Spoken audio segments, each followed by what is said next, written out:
वाकई अक्लमंद खवातीन इस बयान को सुनेंगी तो वो जो मिसकंसेप्शन पैदा किया जाता है कि जनाब इस्लाम में औरतों को आजादी नहीं है, जनाब इस्लाम में औरतों के लिए घुटन है, अल्लाह अकबर, जरा पहले इस्लाम से पहले के हालात पढ़ो और उसके बाद इस्लाम के आने के बाद औरतों को क्या शानदार मकाम मेरा दीन देता है। अल्लाह के नबी ने द बेस्ट लोगों की जब मिसाल बयान की, बेहतरीन लोगों की मिसाल बयान की, तो नबी पाक फरमाते हैं, तिर्मिजी की हदीस है, सबसे बेहतर वो है जो अपने अहल के लिए बेहतर हो, यानी अपनी फैमिली के लिए बेहतर हो। और आका फरमाते, सुनो मैं तुम सबसे ज्यादा अपने अहल के लिए बेहतर हूं। नबी पाक सबसे ज्यादा अपनी फैमिली के लिए बेहतर। नबी पाक अलैहिस्सलाम से एक शख्स ने पूछा, हुजूर शौहर पर बीवी का क्या हक है? तो आपने फरमाया, जब वो खाए यानी शौहर खाए तो बीवी को खिलाए, जब लिबास पहने उसे भी पहनाए, उसके चेहरे पर ना मारे, उसे बदसूरत ना कहे, और अगर समझाने के लिए उससे अलहदगी करनी पड़े तो घर में ही अलहदगी करे। अल्लाह अकबर। एक बार हजरत उमर फारूक रज़ी अल्लाह तआला की बारगाह में, सुनिएगा बड़ा दिलचस्प वाक़या।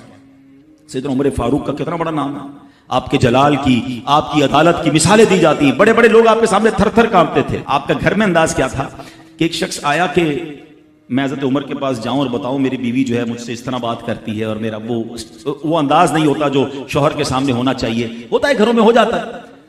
तो हज़रत उमर के दरवाजे पर पहुंचा ना, तो अंदर से उसे सैयदना उमर फारूक रज़ी अल्लाह तआला अन्हु की ज़ौजा उम्मे कुलसूम रज़ी अल्लाह तआला अन्हा की नाराजगी की आलम में गुफ्तगू करते हुए सुना। वो हज़रत उमर से बात कर रही थी।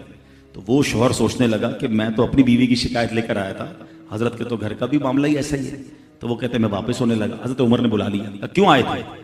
तो कहा कि मैं तो हजरत अपनी बीवी की शिकायत करने आया था, मगर मैं आपके दरवाजे पर आया, आपका भी मामला ही ऐसा ही है, तो मैं समझ गया हम दोनों एक ही मामले में ही हैं। अब हजरत उमर ने जो उनकी तरबियत फरमाई ना, आपने फरमाया मेरी बीवी के मुझ पर चंद राइट्स हैं, चंद हुकूक हैं, मुझे इससे चंद फायदे हासिल होते हैं जिसकी बिना पर मैं इससे दरगुजर करता हूं। पहला ये कि ये मेरे लिए जहन्नम की आड़ है, मेरा दिल इसकी वजह से हराम कामों से बचा रहता है। नंबर 2, जब मैं घर से निकल जाता हूं ये मेरी खजांची बन जाती है, यानी मेरे माल की निगहबान बन जाती है, मेरी धोबन बन जाती है, मेरे कपड़े धोती है, मेरे बच्चे की परवरिश करती है, मेरे लिए रोटियां और खाने पकाती है। तो वो शख्स कहता है ये सारे फायदे तो मुझे भी अपनी बीवी से हासिल हैं, तो मैं तो कभी दरगुजर से काम नहीं लेता। वो मुझे कहती, मैं उससे लड़ना शुरू कर देता हूं। कहता आज आपकी बात से नसीहत मिल गई, अब मैं अपनी बीवी की छोटी मोटी बातों को मैं भी दरगुजर कर दूंगा। कितनी प्यारी बात बताई। हम वो सारी बातें भूल जाते हैं, एक गलती पर पकड़ लेते हैं, एक गलती पर डांटते हैं। हर गलती पर जनाब ऐसा नहीं होता, हर गलती की सजा सजाए मौत नहीं होती है। हम गलतियां नहीं करते। अगर जिस तरह हम अपनी बीवी को और गलती पर डांटते वो डांटना शुरू कर दे, फिर क्या हाल होगा?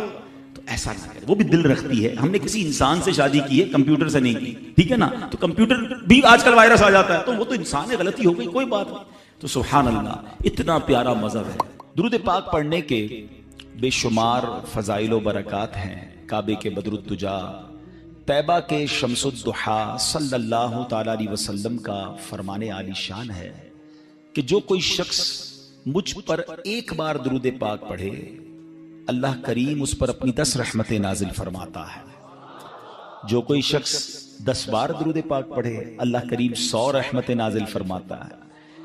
फरमाया जो 100 बार पढ़े, अल्लाह 1000 रहमतें नाजिल फरमाता है। मेरे आका अलैहिस्सलाम फरमाते हैं जो 1000 बार दुरूद पाक पढ़ने वाला होगा, हदीस का खुलासा है, वो मरेगा नहीं जब तक जन्नत में अपना मकाम ना देख ले। यानी मरने से पहले उसे जन्नत में अपना घर भी दिखा दिया जाएगा। तो क्या ही अच्छा हो कि हम चलते फिरते उठते बैठते कोई टाइम अपनी पूरी डेली रूटीन का ऐसा सेट करें कि मैंने इस वक्त दुरूद पाक पढ़ना। आप देखें ना, सोशल मीडिया पर बाज़ औक़ात घंटों हमारे रील्स देखते हुए, चीजें देखते हुए गुजर जाते हैं, बल्कि बाज़ औक़ात उनमें गुनाह होता है। सवाब तो दूर की बात, या तो फजूल होते हैं या गुनाह हो रहा होता है। तो क्यों ना उन आदतों को कुछ कम करें, उससे जान छुड़ाएं और जिक्र दुरूद की तरफ आ जाएं। अल्लाह मुझे भी और आपको भी अपना और अपने हबीब अलैहिस्सलाम का कसरत से जिक्र करने की तौफीक अता फरमाए। मोहब्बत के साथ बाआवाज़ बुलंद दुरूद पाक पढ़ लें, सल्लु अलल हबीब। आज मैंने एक बड़ी कमाल की एक सुन्नत आपके सामने पेश करनी है, और नॉर्मली देखा यह गया है कि उस सुन्नत से बहुत सारे लोग अब दूर हो गए हैं। हालांकि ये इतनी प्यारी सुन्नत है, बगैर मेहनत बगैर कोशिश के नेकियों का अंबार लग जाता है। इतनी नेकियां और आप इतने बड़े बड़े इनामात के हकदार बन जाते हैं। वो सुन्नत कौन सी है मैं इंशाअल्लाह बयान करता हूं, मगर इमाम मोहम्मद बिन मोहम्मद गजाली अलैहि रहमतुल्लाहि वाली ने एक बड़ा प्यारा वाकया अपनी किताब मुकाशिफतुल कुलूब में लिखा। मुकाशिफतुल कुलूब बड़ी प्यारी किताब है। वाकया क्या था कि एक शख्स ने एक गुलाम खरीदा। आज के दौर में तो किसी को घर में मुलाजिम रखना हो तो वो नौकरी पे, जॉब पे रखता है ना, पहले ऐसा नहीं होता था। पता है, पहले गुलाम खरीदे जाते थे। उन्होंने गुलाम खरीदा। अच्छा, जब गुलाम खरीदा तो गुलाम कहता है हुजूर मेरी 3 शर्तें हैं। अच्छा, बात बड़ी अजीब थी, गुलामों की शर्तें नहीं होती है। आपने कहा अच्छा तुम भी शर्तें लगाओगे, बताओ क्या शर्तें हैं। तो कहता हुजूर पहली शर्त तो यह है कि आप मुझे फर्ज नमाज के वक्त मना नहीं करेंगे, नमाज पढ़ने देंगे। अच्छा, वो आका भी दीनदार था, नमाज नेक आदमी था। कहता ठीक है मुसलमान हूं, नमाज से क्यों रोकूंगा, ओके। कहता दूसरी शर्त यह है कि दिन में जो चाहे काम ले लें, रात मुझे आप छोड़ देंगे। कहा ठीक है मुझे काम दिन में लेना, मैं भी रात आराम करता हूं, तुम भी रात आराम करना। कहता तीसरी शर्त यह है कि आप मुझे अपने घर में कोई भी एक अलग से कमरा दे देंगे ताकि मैं सेपरेट रहूं। तो कहा ठीक है, मैंने भी ये सोचा था घर में बहुत सारे कमरे हैं, गुलाम का कमरा होता है तो मैं कमरा दे दूंगा। शर्तें कोई मुश्किल थी नहीं, आका ने एक्सेप्ट कर लिया। गुलाम घर पर आया, बड़ा मेहनती गुलाम था, दिन में काम करता, रात अपने कमरे में चला जाता। एक दिन आका चलते चलते उसके कमरे के पास से जब गुजरा तो देखा अजीब मंजर है। कमरे की छत खुली हुई है, आसमान से नूर बरस रहा है, गुलाम सजदे में है, अल्लाह की इबादत कर रहा है और अल्लाह को रो रो कर ये अर्ज कर रहा है कि मेरे मौला मैं गुलाम हूं, दिन में मेरी ड्यूटीज हैं, अगर ये काम ना होता तो मैं दिन भी तेरी इबादत करता, रात भी तेरी इबादत करता। आका बड़ा हैरान हुआ कि ये मेरा गुलाम क्या चीज है? ऐसी इबादत, ऐसा नूर और ऐसी गुफ्तगू। अगली रात हुई तो अपनी बीवी को लिया कि चलो मैं तुम्हें एक मंजर दिखाता हूं। अपनी जौजा को लेकर गुलाम के कमरे के पास गया, फिर वही मंजर, छत खुली हुई है, आसमान से नूर बरस रहा है, गुलाम सजदे में वो है और अल्लाह से बातें हैं, बड़ी कैफियत। जब ये मंजर देखा तो वो मियां बीवी भी आंसू बहाने लगे, वो भी रोने लगे कि ये कैसा गुलाम है। सुबह हुई तो गुलाम को आका ने बुलाया और कहा कि हमें पता चल गया है तुम्हारी रात की इबादत हमने देख ली है। तुम अल्लाह से यही कह रहे थे ना कि या अल्लाह मैं मजबूर हूं, अगर दिन में भी फारिग होता तो तेरी इबादत करता, रात में तो तेरी इबादत करता हूं। तो हम मियां बीवी ने फैसला किया है कि आज के बाद तुम आजाद हो, जाओ दिन में भी इबादत करो, रात में भी अल्लाह की इबादत करो। अच्छा, हमारी जगह कोई होता तो बड़ा खुश हो जाता कि चलो यार इनाम मिल गया। गुलाम को आजाद होना बड़ी नेमत थी, मगर वो गुलाम दरअसल वो आका बनने के काबिल था, वही आका था, वो बड़ा कमाल का बंदा था। है वो पता है क्या कहता है, जब आका ने कहा ना मुझे पता चल गया तुम रात क्या करते हो और इस वजह से मैं तुम्हें आजाद करता हूं, तो वो गुलाम अल्लाह की बारगाह में कहता है या साहिब सिर्री इन्न सिर्रा कद ज़हरा, ए राज रखने वाले मौला, ए साहिब राज, राज तो खुल गया। वला उरीदु हयाती बाद मश्तहरा, ए अल्लाह मैं अब राज खुलने के बाद जिंदा नहीं रहना चाहता। और ये कहा और उसकी रूह निकल गई, उस जमीन पे बॉडी आती है और वो इंतकाल कर जाता है। ऐ मेरे प्यारे इस्लामी भाई, अब गौर कीजिए, इस वाक़े से बहुत सारे लेसन मिलेंगे। जो मैंने कहा था ना कि नबी पाक की एक सुन्नत बयान करनी है, वो सुन्नत कौन सी है? वो सुन्नत है जिक्र इलाही। मेरे आका खूब अल्लाह का जिक्र करते थे। कितना जिक्र करते थे आपको मैं अंदाजा करवाता हूं, आपको अंदाजा हो जाएगा। नबी पाक सोने से पहले अल्लाह का जिक्र, जागने के बाद अल्लाह का जिक्र, खाने से पहले अल्लाह का जिक्र, खाने के बाद अल्लाह का जिक्र है। प्यारे आका घर से निकलते हुए अल्लाह का जिक्र, घर में दाखिल होते हुए अल्लाह का जिक्र, कदम कदम पर अल्लाह का जिक्र। कैसे?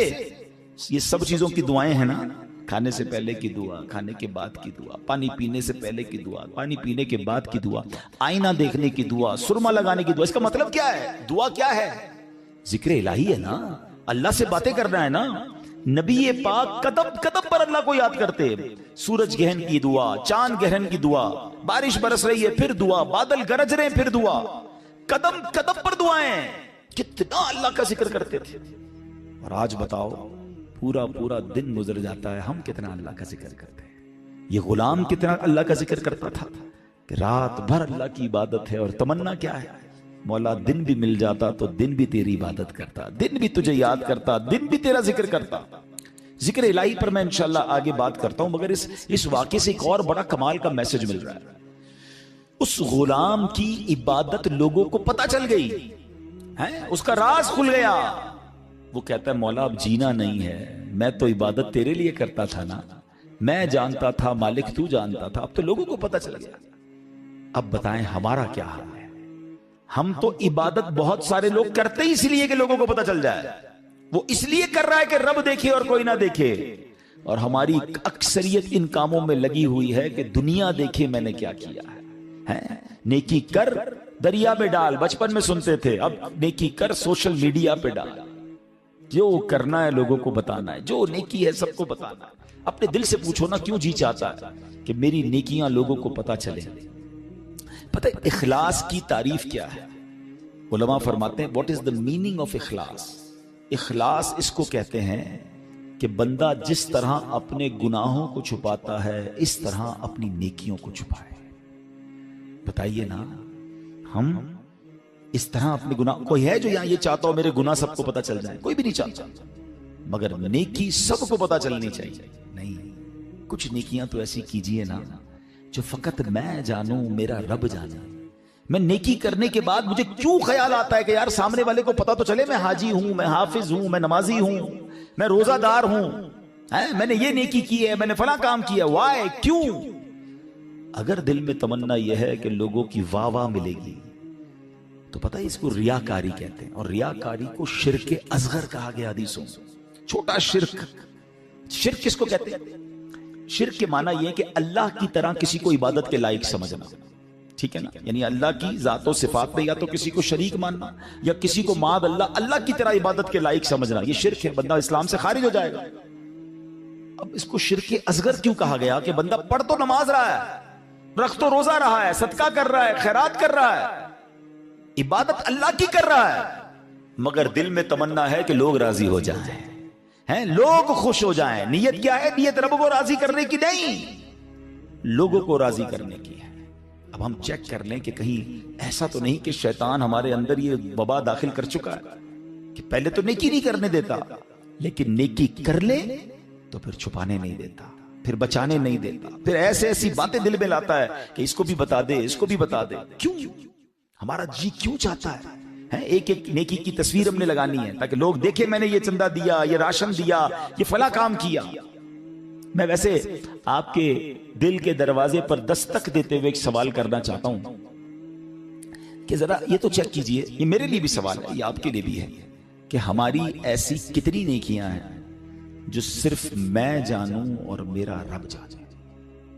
अपने आप से पूछिएगा, अकेले में पूछिए कि ऐसा क्या मैंने किया है नेकी का काम जो और किसी को नहीं पता, मैं जानूं और मेरा रब जाने।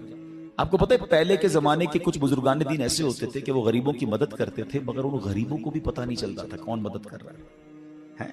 बाज़ औक़ात उन बुजुर्गों का इंतकाल होता ना तो लोग कहते यार वो हर महीने मदद आती थी, राशन आता था, अब नहीं आ रहा, तो पता चलता था कि वो फलां बुजुर्ग का विसाल हुआ है, वो हर महीने मदद करते थे, मगर कभी उन्होंने नहीं बताया, पता लगने भी नहीं दिया। और आज हम किसी की मदद करें तो उस पर एहसान जताते हैं, भाई याद है ना मैंने मदद की थी, भूल तो नहीं किया, तेरा साथ दिया था। हर महीने अगर किसी की मदद कर रहे हैं तो हर महीने एहसान जता रहे हैं, हर महीने उस पर रोब झाड़ रहे हैं। नहीं मेरे प्यारे इस्लामी भाई, नेकी कीजिए मगर अल्लाह के लिए। कुछ ऐसी तिलावत, कुछ ऐसे नवाफिल। आप देखे ना तहज्जुद बंदा कब पढ़ता है? रात को पढ़ता है, बाज़ औक़ात अकेले में पढ़ता है, जब कोई नहीं देख रहा, दुनिया सो रही है, आप तहज्जुद पढ़ रहे। क्या कमाल का ये काम है कि मैं जानूं रब जाने। मगर शैतान को सब्र नहीं आता ना, वो कहता है इसने तहज्जुद पढ़ ली है तो जन्नत में चला जाएगा, अब इसकी तहज्जुद कैसे खराब करूं। तो वो क्या करता है? वो दिल में ख्याल डालता है कि ऐसा करो दूसरों को बताओ। वो क्या करता है? सुबह उठ के कोई ना कोई बहाना चाहिए। अब कुछ लोग पता है क्या करते हैं, यार आज बहुत थका हुआ हूं। खैरियत क्यों थके हुए? वो मैं तहज्जुद से उठ जाता हूं ना। अच्छा माशाल्लाह, आप तहज्जुद भी पढ़ते हैं? बस उसने ये कहना है तो साढ़े दिल विच ठंड पै गई कि इन्होंने सारी तहज्जुद दा पता चल गया। वो पता तो चल गया, डिलीट भी हो गया भाई। क्यों पता चल गया? क्यों बताना? अल्लाह करे ये बात इस गुलाम के इस वाक्य से कैसी बात सीखने को मिल रही है। मालिक को पता चल गया, हालांकि उसने नहीं बता, हम तो बताते हैं, इसने बताया नहीं था, ये तो छुप के कर रहा था, मगर पता चल गया तो कहता है मौला अब राज ही खुल गया तो अब जीने का क्या फायदा। हाय हाय, गुलाम तो नहीं कहूंगा, इस आका के सदके अल्लाह मुझे भी इखलास नसीब फरमाए, आपको भी नसीब फरमाए। अच्छा, अब बात करते हैं सुन्नत रसूल, जिक्र इलाही की। हाय हाय, कैसा कमाल का काम है ये जिक्र इलाही। अल्लाह करीम किस तरह कुरान मजीद में हमें जिक्र करने का हुक्म इरशाद फरमाता है। फरमाया या अय्युहल्लज़ीना आमनुज़्कुरुल्लाह ज़िक्रन कसीरा। आसान तर्जुमा है कुरान कंजुल ईमान, ए ईमान वालो अल्लाह को बहुत याद करो। कितना? नबी पाक अलैहिस्सलाम की हदीस है, अल्लाह को इतना याद करो, इतना जिक्र करो कि लोग तुम्हें दीवाना कहने लगे। बस अल्लाह की याद करते रहा करो, जिक्र इलाही करते रहा करो। है, मगर हमारा हाल क्या है कि जबान फजूल बातें तो करती है मगर अल्लाह का जिक्र नहीं करती। हमारे बुजुर्ग कैसे जिक्र करते थे? हजरत जुनैद बगदादी का नाम सुना होगा, रदी अल्लाह ताला, बहुत बड़े अल्लाह के वली। आपके बारे में आता है कि आप इतना जिक्र इलाही करते थे, एक बार नाई की दुकान पर गए मूछें तरशवाने के लिए, तो नाई कहता है हजरत थोड़ी देर खामोश हो जाएं वरना आपकी होंठ पे कट लग जाएगा, मैं मूछें काट रहा हूं, आप जिक्र कर रहे हैं। वो कहते हैं जिक्र करता रहूंगा, तुम अपना काम करो, होंठ कटता है तो कट जाए, मैंने जिक्र नहीं छोड़ना। इतनी देर के लिए भी जिक्र इलाही नहीं छोड़ना होता था। हैं, एक बुजुर्ग थे और कबाल के बुजुर्ग थे, हजरत सरी सख्ती से मरवी है कि मैं हजरत जुरजानी के पास गया तो सत्तू देखे, वो सत्तू पी रहे थे, रोटी नहीं खाते थे। तो मैंने कहा हजरत रोटी आप क्यों नहीं खाते, सत्तू क्यों पीते? वो कहते मैंने कैलकुलेशन की, रोटी खाने में और सत्तू खाने में 90 तस्बीहात का फर्क है। मैं अगर सत्तू पीता हूं तो पेट फिर भी भर जाता है, मगर मैं रोटी खाता हूं तो टाइम ज्यादा लगता है। 90 तस्बीहात में ज्यादा पढ़ लेता हूं, इसलिए 40 साल हो गए मैंने रोटी नहीं खाई। यार कमाल लोग थे, नेक थे, परहेजगार थे, नेकियों का अंबार था, मगर और नेकियां चाहिए। क्यों? उनको पता था ना अजर क्या है। आपको पता है जिक्र इलाही का अजर क्या है? जरा मिलकर कहिए सुभान अल्लाह, अल्हम्दुलिल्लाह, अल्लाहु अकबर। कितनी देर लगी? 10 सेकंड, मुश्किल से 3 जुमले कहे, 10 सेकंड्स, ठीक है। 10 सेकंड में आप दुनिया में क्या कमा सकते हैं? बगैर खड़े हुए, बगैर पसीना बहाए, बगैर कोशिश किए, बैठे बैठे 10 सेकंड में 3 जुमले कहे, क्या कमाया पता है आपने? मेरे नबी अलैहिस्सलाम के सच्चे वादे हैं, जो एक बार सुभान अल्लाह कहे जन्नत में दरख्त लगा दिया जाता है, एक बार अल्लाहु अकबर कहे जन्नत में दरख्त, एक बार ला इलाहा इल्लल्लाह कहे जन्नत में दरख्त। मुझे बताओ तो सही कितनी देर लगती है? आपने बैठे बैठे 3 जन्नत में दरख्त लगा लिए। अच्छा, ये तो चूंकि नबी पाक की हदीस है, हमें अमल करना चाहिए, लेकिन दुनियावी स्कीम हो तो आज अगर ऐलान कर दूं कि भाई ये फैजान मदीना में आप सब बैठ जाएं, आज फजर तक जो जितनी बार सुभान अल्लाह कहेगा उतने 1000 रुपए मिलेंगे। बंदा कहेगा हजरत फजर तक क्यों आप कहें, 2-3 दिन बैठ जाते हैं, मोबाइल बंद, तस्बीह हाथ में है, हर सुभान अल्लाह पर 1000 रुपए, 100 सुभान अल्लाह पे लाख रुपए। ओए होए, आज तो अमीर करोड़पति होके जाऊंगा। मुझे सच बताओ, सुभान अल्लाह कहने पर 1000 रुपए ज्यादा कीमती हैं, या मेरे आका फरमा रहे हैं कि उसके लिए जन्नत में दरख्त लग जाता है? तो फिर क्यों ना हम जन्नत में दरख्त लगाने का सामान करें? हम क्यों ना अल्लाह को राजी करने का और अपने लिए आखिरत का सामान करें? और जिक्र वाले कितने अल्लाह को पसंद हैं। एक बड़ी कमाल की हदीस, हजरत सहल बिन मुआज रदी अल्लाह तआला अन्हु अपने वालिद साहब से रिवायत करते हैं कि एक मरतबा महफिल नूर सजी हुई थी, रसूल अकरम सल्लल्लाहु अलैहि वसल्लम के साथ सहाबाए किराम भी थे। एक सहाबी ने हुजूर से अर्ज़ की, हुजूर ये बताइए कि जिहाद में सबसे अजमत वाला ज्यादा कौन है? जिहाद करने वाले तो बहुत सारे हैं ना, बहुत सारे सहाबा लड़ते थे अल्लाह की राह में, तो हुजूर इनमें सबसे ज्यादा अजमत वाला कौन है? तो प्यारे आका ने फरमाया अक्सरुहुम लिल्लाहि ज़िक्रन, यानी जो अल्लाह पाक का कसरत से जिक्र करता है वो ज्यादा अजमत वाला है। अब बात समझ रहे, यानी सब जिहाद करने वाले कमाल के हैं, मगर इनमें जो टॉप पे है, जो सबसे ज्यादा जिक्र करता है। अब साहबी कहते हैं हुजूर रोजादारों में सबसे ज्यादा अजमत वाला कौन? रोजादार तो लाखों करोड़ों मुसलमान रोजा रखते हैं। आका फरमाते हैं इनमें सबसे ज्यादा अल्लाह का जिक्र करने वाला सबसे अजमत वाला